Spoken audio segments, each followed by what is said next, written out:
بسم اللہ الرحمن الرحیم۔ السلام علیکم ورحمۃ اللہ وبرکاتہ۔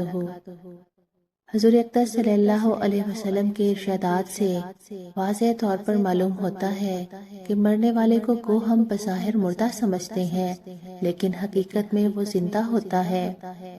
گو اس کی زندگی ہماری اس زندگی سے مختلف ہوتی ہے۔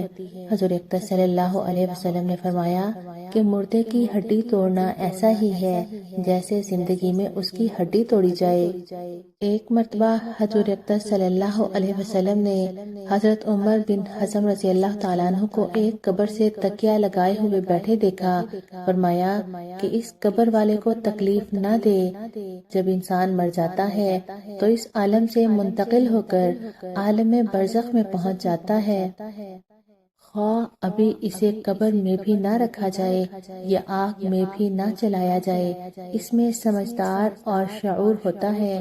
رسول اللہ صلی اللہ علیہ وسلم نے فرمایا کہ جب نعش چارپائی وغیرہ پر رکھ دی جاتی ہے اور اس کے بعد قبرستان لے جانے کے لیے لوگ اسے اٹھاتے ہیں تو اگر وہ نیک تھا تو کہتا ہے مجھے جلد لے چلو، اور اگر وہ نیک نہ تھا تو گھر والوں سے کہتا ہے کہ ہائے میری بربادی، مجھے کہاں لے جاتے ہو؟ پھر فرمایا کہ انسان کے سوا ہر چیز اس کی آواز سنتی ہے، اور اگر انسان اس انسان کی آواز سن لے تو ضرور بے ہوش ہو جائے۔ موت کے بعد سے قیامت قائم ہونے تک ہر شخص پر جو زمانہ گزرتا ہے اسے برزخ کہا جاتا ہے۔ برزخ کے لغوی معنی پردہ اور آڑ کے ہیں، چونکہ یہ زمانہ دنیا اور آخرت کے درمیان ایک آڑ ہوتا ہے، اس لیے اسے برزخ کہتے ہیں۔ چونکہ عام انسان اپنے مردوں کو دفن کیا کرتے ہیں، اس لیے احادیث شریفہ میں برزخ کی راحت یا عذاب کے بارے میں قبر ہی کا لفظ آتا ہے۔ اس کا یہ مطلب نہیں کہ جن انسانوں کو آگ میں جلا دیا جاتا ہے یا پانی میں بہا دیا جاتا ہے وہ برزخ میں زندہ نہیں رہتے۔ دراصل عذاب اور ثواب کا تعلق روح سے ہے، اور یہ بات بھی یاد رہے کہ اللہ جل شانہ جلے ہوئے ذروں کو بھی جمع کر کے عذاب اور ثواب دینے پر قادر ہے۔ حدیث شریف میں وارد ہے کہ پہلے زمانے میں ایک شخص نے بہت زیادہ گناہ کیے۔ جب وہ مرنے لگا تو اس نے اپنے بیٹوں کو وصیت کی کہ جب میں مر جاؤں تو مجھے جلا دینا اور میری راکھ کو ہوا میں اڑا دینا اور آدھی سمندر میں بہا دینا۔ یہ وصیت کر کے اس نے کہا کہ اگر خدا مجھ پر قادر ہو گیا اور اس نے اس کے باوجود بھی مجھے زندہ کر لیا تو مجھے زبردست عذاب دے گا جو میرے علاوہ سارے جہانوں میں سے اور کسی کو نہ دے گا۔ جب وہ مر گیا تو اس کے بیٹوں نے ایسا ہی کیا جیسے کہ اس نے وصیت کی تھی۔ پھر اللہ تعالیٰ نے سمندر کو حکم دیا کہ اس شخص کے جسم کے سارے ذروں کو جمع کر دے۔ سمندر نے اپنے اندر کے سارے ذروں کو جمع کر دیا، اور اسی طرح ہوا کو حکم دیا، اس نے بھی اس شخص کے جسم کے سارے ذروں کو جمع کر دیا۔ سارے ذرے جمع فرما کر اللہ جل شانہ نے اسے زندہ فرما دیا۔ پھر اس سے فرمایا کہ تو نے ایسی وصیت کیوں کی؟ اس نے عرض کیا کہ اے میرے پروردگار، میں تیرے ڈر سے میں نے ایسا کیا، اور آپ خوب جانتے ہیں۔ اس پر اللہ تعالیٰ نے اسے بخش دیا۔ جو اللہ تعالیٰ سے ڈرتا ہے اللہ تعالیٰ اسے بخش دیتا ہے۔ حدیث شریف کی روایات سے یہ بھی معلوم ہوتا ہے کہ مومن بندے برزخ میں ایک دوسرے کی زیارت بھی کرتے ہیں اور اس عالم سے جانے والوں سے دریافت کرتے ہیں کہ فلاں کا کیا حال ہے اور فلاں کس حالت میں ہے۔ حضرت سعید بن جبیر رحمۃ اللہ علیہ فرماتے ہیں کہ جب مرنے والا مر جاتا ہے تو برزخ میں اس کی اولاد اس کا اس طرح استقبال کرتی ہے جیسے دنیا میں کسی باہر سے آنے والے کا استقبال کیا جاتا ہے۔ اور حضرت ثابت بنانی رحمۃ اللہ علیہ فرماتے ہیں کہ جب مرنے والا مر جاتا ہے تو عالم برزخ میں اس کے عزیز و اقارب جو پہلے مر چکے ہیں اسے گھیر لیتے ہیں، اور وہ آپس میں مل کر اس خوشی سے بھی زیادہ خوش ہوتے ہیں جو دنیا میں کسی باہر سے آنے والے سے مل کر ہوتی ہے۔ حضرت قیس بن قبیصہ رضی اللہ تعالیٰ عنہ فرماتے ہیں کہ حضور اقدس صلی اللہ علیہ وسلم نے فرمایا کہ جو شخص مومن نہیں ہوتا اسے مردوں سے بات چیت کرنے کی اجازت نہیں دی جاتی۔ کسی نے عرض کیا یا رسول اللہ، کیا مردے کلام بھی کرتے ہیں؟ ارشاد فرمایا ہاں، اور ایک دوسرے کی زیارت بھی کرتے ہیں۔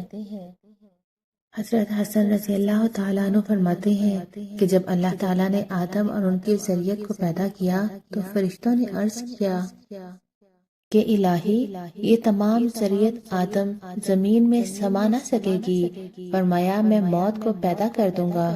فرشتوں نے عرض کیا کہ موت کو پیدا کیا گیا تو ان کی زندگی خوشگوار نہ رہے گی۔ ارشاد فرمایا میں امید کو پیدا کروں گا۔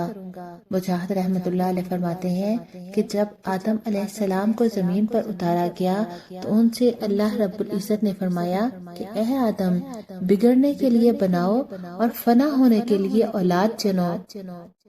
اے بلند ترین محل کے رہنے والے، تو ان قریب مٹی میں دفن کیا جائے گا۔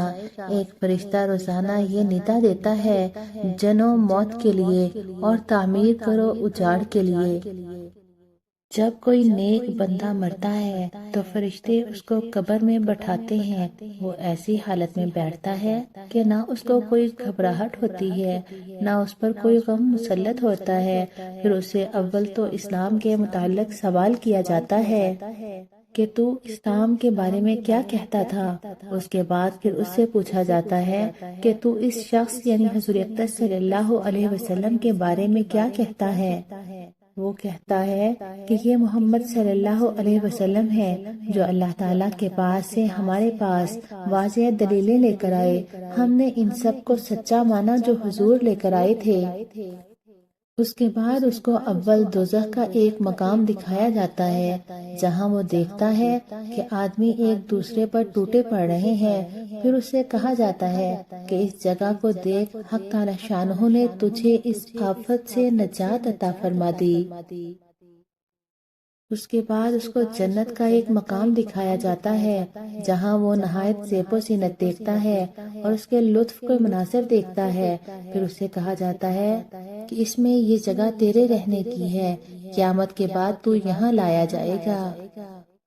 تو دنیا میں آخرت کا یقین کرنے والا تھا اور اس پر تیری موت ہوئی اور اسی پر قیامت میں تو قبر سے اٹھایا جائے گا۔ اور جب کوئی برا آدمی مرتا ہے تو اس کو قبر میں بٹھایا جاتا ہے۔ وہ نہایت گھبراہٹ اور خوف زدہ ہو کر بیٹھتا ہے اور اس سے بھی وہی سوال ہوتا ہے جو پہلے گزرا۔ وہ جواب دیتا ہے کہ مجھے تو کچھ خبر نہیں، لوگوں کو میں نے جو کہتے سنا تھا وہی میں کہہ دیتا تھا۔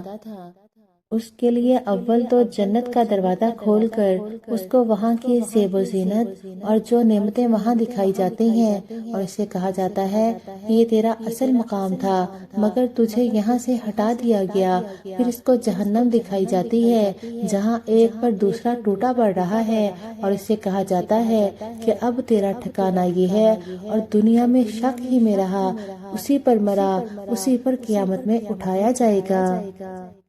حضرت ابو قتادہ رضی اللہ تعالیٰ عنہ فرماتے ہیں کہ حضور اقدس صلی اللہ علیہ وسلم کے پاس سے ایک جنازہ گزرا۔ حضور نے اس کو دیکھ کر فرمایا کہ یہ شخص یا تو راحت پانے والا ہے یا اس سے راحت ہو گئی۔ اس کے بعد ارشاد فرمایا کہ مومن بندہ تو مر کر دنیا کی مشقتوں اور تکلیفوں سے راحت پا لیتا ہے اور اللہ تعالیٰ کی رحمت کے اندر چلا جاتا ہے، یہ تو راحت پانے والا ہوا۔ اور فاجر آدمی جب مرتا ہے تو دوسرے آدمی اور آبادیاں اور درخت اور جانور سب کے سب اس کی موت سے راحت پاتے ہیں، اس لیے کہ اس کے گناہوں کی نحوست سے دنیا میں آفات نازل ہوتی ہیں، بارش بند ہو جاتی ہے جس کی وجہ سے شہریوں میں فساد ہوتا ہے اور درخت خشک ہونے لگتے ہیں، جانوروں کو چارہ ملنا مشکل ہو جاتا ہے۔ اس وجہ سے اس کی موت سے سب کو راحت ملتی ہے کہ اس کی نحوست سے سب کو تکلیف پہنچ رہی تھی۔ حضرت ابن عمر رضی اللہ تعالیٰ عنہ فرماتے ہیں کہ حضور صلی اللہ علیہ وسلم نے ایک مرتبہ میرا کندھا پکڑ کر فرمایا کہ دنیا میں ایسے رہو جیسے کوئی اجنبی بلکہ راستہ چلتا مسافر ہوتا ہے۔ حضرت ابن عمر فرماتے ہیں کہ جب تو صبح کرے تو شام کا انتظار نہ کر، اور جب شام کرے تو صبح کا انتظار نہ کر۔ اپنی صحت کے زمانے میں مرض کے زمانے کے لیے توشہ لے لے کہ جو اعمال صحت میں کرتا ہوگا مرض میں ان کا ثواب ملتا رہے گا، اور اپنی زندگی میں موت کے لیے توشہ لے لے۔ اللہ پاک ہمیں بھی مرتے وقت کلمہ شہادت نصیب فرمائے، ہمارے لیے قبر میں آسانیاں فرمائے، قیامت میں حضور کی شفاعت نصیب فرمائے، دنیا اور آخرت میں عافیت، رحمت اور اپنا فضل عطا فرمائے، آمین۔ وآخر دعوانا ان الحمد للہ رب العالمین۔